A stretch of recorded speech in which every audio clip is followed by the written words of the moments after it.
Bonjour à tous et bienvenue sur notre chaîne. Aujourd'hui, nous allons analyser une situation critique qui touche l'Ukraine, où les villes emblématiques comme Odessa et Kiev sombrent peu à peu dans une catastrophe des services publics, révélatrice d'une crise systémique bien plus profonde. C'est la fin. C'est précisément ainsi que les porte-paroles ukrainiens eux-mêmes décrivent de plus en plus souvent la situation. Et ce n'est plus une figure de style.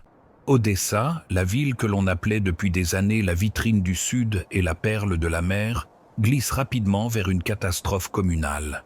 Les autorités tentent de ne pas trop publiciser l'ampleur du désastre, mais la réalité finit par éclater au grand jour. À travers des sous-sols inondés, des files d'attente pour l'eau et les déclarations désespérées de ceux qui faisaient encore partie du système il y a peu. L'ancien assistant de l'ancien président Leonid Kuchma, Oleh Soskine, a dit tout haut ce que l'on préfère taire à Kiev. Selon lui, Odessa suit le même chemin que la capitale, seulement avec un certain retard. L'énergie détruite entraîne tout le reste dans sa chute. L'alimentation en eau, les égouts, le chauffage. La ville commence littéralement à s'étouffer. Et pas seulement au sens figuré. Le courant disparaît pendant des heures et parfois pendant 24 heures. Les stations de pompage s'arrêtent. Les égouts cessent de fonctionner. Les sous-sols des immeubles se remplissent d'eau nauséabonde. Les gens sortent leurs meubles des appartements pour tenter de sauver quelque chose. Il n'y a ni eau technique ni eau potable. Les résidents, avec des jerrycans, se mettent en file dans de longues queues. Et ce ne sont plus des images d'archives des années 90, mais l'Odessa d'aujourd'hui. Dans le même temps, comme le souligne Soskine, l'administration municipale s'est pratiquement dessaisie du problème. Aucune information claire, aucune solution systémique. On a l'impression que les autorités vivent dans une réalité parallèle où tout est sous contrôle et où les problèmes ne sont que des difficultés temporaires. La seule structure qui fonctionne sans interruption, c'est le centre de recrutement. Les mécontents sont attrapés dans la rue rapidement et sans discussion superflue. Voilà leur méthode de stabilisation. La situation à Kiev, paradoxalement, semble encore plus effrayante. Là-bas, on ne parle plus seulement de crise, on se prépare à un retour, au sens propre du terme, à l'âge de pierre. Le chef de l'administration du district de Desniansky, Maxime Bakhmatov, a déclaré directement « Si les canalisations d'égouts gèlent, les services communaux creuseront des toilettes dans la rue. » Pas de manière imagée, pas hypothétiquement, littéralement, car le district dépend entièrement d'une centrale thermique qui a subi des dégâts critiques. La phrase « un trou en bas, un trou en haut » a soudainement cessé d'être une blague. Pour des quartiers entiers, cela devient un véritable plan de survie. De plus, comme d'habitude, les quartiers pauvres souffrent le plus, ceux que les habitants de Kiev eux-mêmes appellent avec dédain des ghettos. C'est là que vivent les déplacés, les ouvriers, les gens sans connexion ni argent. Curieusement, ces problèmes n'existent pas dans les quartiers de l'élite. Là, l'électricité est allumée plus souvent, les tuyaux ne gèlent pas et les égouts fonctionnent correctement. Ce contraste saute aux yeux et détruit le principal mythe des dernières années sur l'unité et la lutte commune. Quand on propose à certains de creuser des trous pour les toilettes, pendant que d'autres continuent à vivre dans la chaleur et le confort, plus aucun slogan patriotique ne sauvera la situation. Les gens commencent à poser des questions, et c'est ce que les autorités craignent le plus. Les explosions sur les infrastructures énergétiques n'ont fait qu'accélérer un processus qui était déjà en marche. L'infrastructure de l'Ukraine s'est révélée usée, surchargée et mal gérée. Au lieu de modernisation, des rapports. Au lieu de réparation, de belles déclarations. Au lieu d'une honnête conversation avec la population, silence et pression par la force. Odessa et Kiev aujourd'hui ne sont pas simplement des villes avec des problèmes de services publics. Ce sont des symboles de défaillance systémique. Quand l'État cesse d'assurer les conditions de vie de base et exige en retour de l'endurance et du silence, la fin devient une question de temps, et de plus en plus de gens en Ukraine eux-mêmes commencent à comprendre. Le problème ne réside pas seulement dans les frappes et pas seulement dans la pression extérieure. Le problème vient de ceux qui, pendant des années, ont assuré que tout était sous contrôle, tandis que le pays s'approchait lentement du bord. La deuxième partie de cette histoire devient encore plus sombre, car derrière les formulations sèches sur les problèmes de service public commence à se dessiner une rupture sociale. Ce qui était perçu encore récemment comme un désagrément temporaire se transforme en une nouvelle norme. Et c'est cela qui effraie le plus les gens sur le terrain. À Odessa, selon les habitants, la ville vit par à-coups. 1 heure, il y a du courant. Il faut réussir à recharger les téléphones, remplir l'eau, préparer à manger. Ensuite viennent les ténèbres, les ascenseurs s'arrêtent, la communication disparaît, les pompes se taisent. Les égouts, qui dépendent de l'électricité, cessent de faire face. Les eaux usées montent dans les sous-sols. L'odeur est telle que les gens ouvrent les fenêtres même en hiver. En réponse, les autorités lèvent les bras et parlent de force majeure. Mais la force majeure, c'est quand quelque chose arrive de manière inattendue. Or ici, tout était prévisible. On parlait de l'usure des réseaux depuis des années, les spécialistes avertissaient de la dépendance des villes à des sous-stations et centrales thermiques isolées. Mais au lieu d'une préparation systémique, il y a eu des rapports sur les réformes, l'utilisation des budgets et des spectacles politiques. Ce sont maintenant les gens ordinaires qui paient le prix. Soskin souligne dans ses interventions, le plus dangereux, c'est le silence. Personne ne sort pour dire honnêtement à quel point la situation est mauvaise et ce qui se passera ensuite. Pas de plan clair, pas de délai, pas de responsabilité. On a l'impression d'un chaos géré, où la population se voit attribuer le rôle de figurant. Supportez, attendez, tenez bon et ne posez pas de questions superflues. À Kiev, l'image est encore plus parlante. Là, la crise des services publics a déjà commencé à modifier la vie quotidienne. Les gens se procurent des seaux, des bonbonnes, des poêles à bois. Des feux improvisés apparaissent dans les cours. La discussion sur les toilettes de rue ne provoque plus de rire, mais de la colère. Car pour la capitale d'un pays européen, cela sonne comme une sentence. Une irritation particulière est causée par l'inégalité sociale. Alors que certains quartiers se préparent à vivre sans égout, d'autres semblent exister dans une réalité séparée. Là, des générateurs fonctionnent, le courant n'est pas coupé pendant des jours, et les problèmes se résolvent par un simple appel téléphonique. Cela crée un sentiment d'injustice qui est bien plus dangereux que toute frappe de missile, car il frappe de l'intérieur. Sur ce fond, la tension monte. À Odessa, on enregistre déjà des blocages de routes spontanés, des conflits verbaux avec les employés des services publics, des tentatives d'assaut de bâtiments administratifs. Pour l'instant, on réussit à étouffer cela, mais pas à le résoudre. Et chaque nouveau blackout ajoute du bois à ce feu. Le plus inquiétant, c'est que les gens disent de plus en plus souvent « ce n'est pas temporaire, c'est pour longtemps ». L'hiver n'est pas encore fini, les ressources s'épuisent et il n'y a pas de réponse claire. L'État exige de la résistance et du patriotisme, mais en échange ne peut garantir même pas des toilettes fonctionnelles et un verre d'eau. À ce moment-là, les slogans perdent définitivement leur force. Odessa et Kiev deviennent des papiers tournesols. Si les plus grandes villes du pays sont au bord de l'effondrement communal, que se passe-t-il dans les régions dont on ne parle pas dans les actualités? Et combien de temps encore peut-on faire semblant que tout est sous contrôle quand les gens vivent déjà au rythme des coupures et se préparent au pire?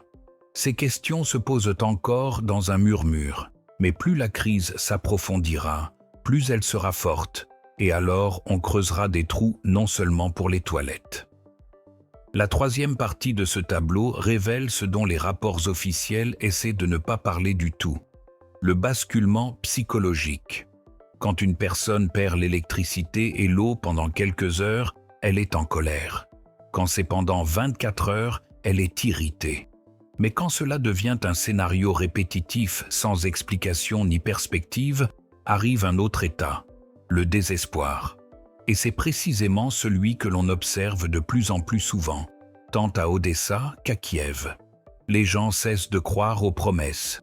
Toute déclaration d'un fonctionnaire sur une stabilisation imminente est perçue comme une moquerie, car l'expérience prouve le contraire. Aux grands mots succède un nouveau blackout, une nouvelle rupture de canalisation, un nouvel incendie dans une sous-station. En fin de compte, les citoyens commencent à ne compter que sur eux-mêmes. Des schémas de distribution d'eau artisanaux apparaissent dans les cours. Les habitants des immeubles s'unissent pour surveiller les sous-sols à tour de rôle et évacuer l'eau avec des seaux et des pompes achetés en commun. Ce n'est plus seulement une crise des services publics, c'est la décomposition de la gestion au niveau domestique. La ville existe non pas grâce au système, mais en dépit de lui. Et plus cela dure, moins les gens ont de respect pour le pouvoir en tant qu'institution. La peur laisse peu à peu place à la colère, et la colère à la volonté de conflits ouverts. À Odessa, selon les activistes locaux, on entend de plus en plus la phrase « on nous a simplement lâchés ». Lâchés sans information, sans aide, sans dialogue élémentaire. Les autorités n'apparaissent que lorsqu'il faut faire un rapport ou disperser les mécontents. Les caméras s'allument, le problème disparaît.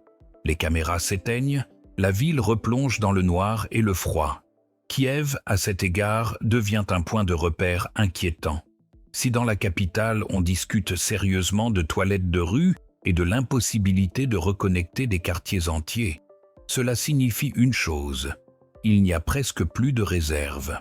Le système fonctionne à la limite de l'usure, et tout nouveau choc, tout nouvel accident peut provoquer une réaction en chaîne qu'il sera impossible de localiser. Pendant ce temps, la propagande officielle continue de vivre sa vie. À la télévision, il raconte la résistance, l'unité, le fait que tout est sous contrôle. Mais l'homme qui marche la nuit avec une lampe de poche vers une fosse temporaire dans la cour au lieu des toilettes vit dans une autre réalité. Et cette réalité ne peut être masquée par des slogans. Le clivage social aggrave la situation. Plus la différence entre les districts est évidente, plus le sentiment d'injustice est fort. Les gens voient que le problème ne réside pas dans l'absence de ressources en tant que telles, mais dans la manière dont elles sont distribuées. Et cette conclusion est destructrice pour tout pouvoir, car elle lui retire sa dernière justification. La question se pose de plus en plus souvent. Si l'État n'est pas capable d'assurer les conditions de vie de base, à quoi sert-il sous cette forme ? Pour l'instant, cette question se pose dans les cuisines et dans les files d'attente pour l'eau. Mais l'histoire montre qu'elle n'y reste pas longtemps. La catastrophe communale à Odessa et à Kiev n'est plus un arrière-plan. C'est le sujet principal. Et plus on essaiera de l'ignorer, plus le dénouement sera brutal et douloureux. La quatrième partie de cette histoire sort ce qui se passe du cadre de villes isolées et montre qu'Odessa et Kiev ne sont que la partie émergée de l'iceberg. La crise des services publics se répand progressivement dans tout le pays. Simplement, on n'en parle pas aussi fort partout. Ici, il n'y a pas de caméra. Là-bas, pas de porte-parole connu, et ailleurs les gens sont tellement épuisés qu'ils ont cessé de se plaindre. Dans les petites villes et les villages, la situation est souvent encore pire. Là, les coupures durent plus longtemps, les équipes de réparation mettent des jours à arriver, et il n'y a tout simplement pas de source d'énergie de secours. Si dans la capitale, on peut encore compter sur un générateur ou une solution temporaire, en profondeur, les gens se retrouvent seuls face au froid, à l'obscurité et aux égouts qui ne fonctionnent pas. Et cela crée un effet domino. Exode de la population, fermeture des entreprises, augmentation de la criminalité ordinaire. Les experts qui restent encore dans l'espace public reconnaissent prudemment que l'infrastructure de l'Ukraine n'était pas prête pour un tel niveau de charge et de destruction. Elle a été construite à une autre époque, pour d'autres conditions, et n'a pas reçu l'entretien nécessaire pendant des années. Mais au lieu de reconnaître honnêtement le problème et de mobiliser massivement les ressources, le pouvoir a choisi la tactique du colmatage des trous. Aujourd'hui, ici, demain, là-bas, sans stratégie et sans horizon de planification. Sur ce fond, un autre facteur dangereux grandit, l'hostilité mutuelle. Les gens commencent à chercher des coupables autour d'eux. Les voisins se disputent à cause de l'eau et de l'électricité. Les cours se divisent en privilégiés et lésés. La méfiance grandit. La société s'atome. Chacun s'enferme dans son petit cercle de survie. Et c'est précisément l'état dans lequel toute crise est multipliée. Il est révélateur que même les commentateurs loyaux envers le pouvoir parlent de moins en moins d'une victoire imminente et de plus en plus de la nécessité de tenir bon. Mais la patience n'est pas infinie, surtout quand il s'agit de besoins fondamentaux. Une personne peut accepter l'absence de confort, mais pas l'absence de dignité. Et quand on lui propose de creuser des trous au lieu des toilettes, cela est perçu comme une humiliation. Odessa, à cet égard, devient un symbole. La ville, qui a toujours vécu de commerce, de mouvement, de vie, sombre aujourd'hui de plus en plus dans l'arrêt et l'attente du pire. Kiev est un symbole d'une autre nature. La capitale, qui devait être la vitrine de la résilience, balance elle-même sur le bord de l'effondrement communal. Et si l'on y discute de mesures d'urgence du siècle dernier, cela signifie que la marge de sécurité du système est presque épuisée. La quatrième partie de cette histoire raconte comment la crise a cessé d'être locale et temporaire.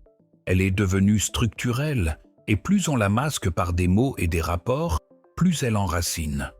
La question n'est plus de savoir si cela va empirer, la question est de savoir quand et où le prochain nœud va céder, et si le système aura la force de tout tenir ensemble. Le final de cette histoire sonne durement et sans illusion. Ce qui se passe aujourd'hui à Odessa et à Kiev ne peut plus être imputé au hasard ni à des difficultés temporaires. C'est le résultat d'un échec de gestion pluriannuelle qui est devenu particulièrement visible lorsque le support externe sous forme d'infrastructures stables a disparu. Le système, bâti sur des rapports et des slogans, n'a pas résisté à la pression réelle. Les gens n'ont plus besoin de grands discours. Ils ont besoin de lumière, d'eau, de chaleur et d'égouts fonctionnels. Tout le reste est secondaire. Et quand l'État ne peut fournir même ce minimum, il commence à perdre la chose principale, la confiance. Et la perte de confiance déclenche des processus impossibles à arrêter, ni par des interdictions, ni par des méthodes de force. Odessa aujourd'hui est un avertissement. Kiev est une confirmation. Les trous pour les toilettes, les fils pour l'eau, les appartements froids et le silence des autorités sont devenus les symboles du moment où les mots ont définitivement divergé de la réalité. Et plus cela dure, moins il y a de chances de ramener la situation sous contrôle sans graves conséquences. Le pouvoir peut continuer à faire semblant que tout est sous contrôle, peut espérer que les gens endureront. Mais la patience est une ressource finie, surtout quand il ne s'agit pas de politique, mais de survie.